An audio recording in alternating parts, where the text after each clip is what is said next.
И здравейте хора, аз съм Стилян и днес ще ви кажа за един филм, който гледах миналата седмица. Филмът се казва 13 минути. Филмът е от 2021 година и се разправя за торнадо, което възхлита 4 семейства в няколко градче. Доста щети оставя. Филмът е доста интересен, екшън трилър.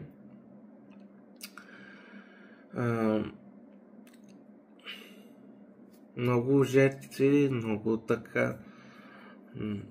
Филмът е доста интересен, с българско аудио можете да го намерите в занудата. Какво друго мога да ви кажа? Гледайте го, разберете какво се случва по-нататък. Всеки закрива в бункер, където може, под къща, в мазето, където може се крият. Филмът е доста интересен, препоръчвам да го гледате. И общо взето това е. Това беше всичко от мен. Надявам се този клип да ви е харесал.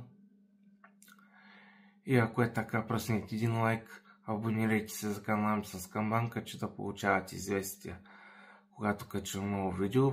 Последвайте ми в Instagram, линк в описанието към моя Instagram профил. Към моя Instagram профил ще има линк до описанието към моя Instagram и към моя влогърски канал и към моя геймърски канал, прощавайте. И към моя геймърски канал също ще има линк в описанието. Там качвам игри в другия ми канал, който е геймърски. Аз бях Стилян и до нови срещи. Чао, чао!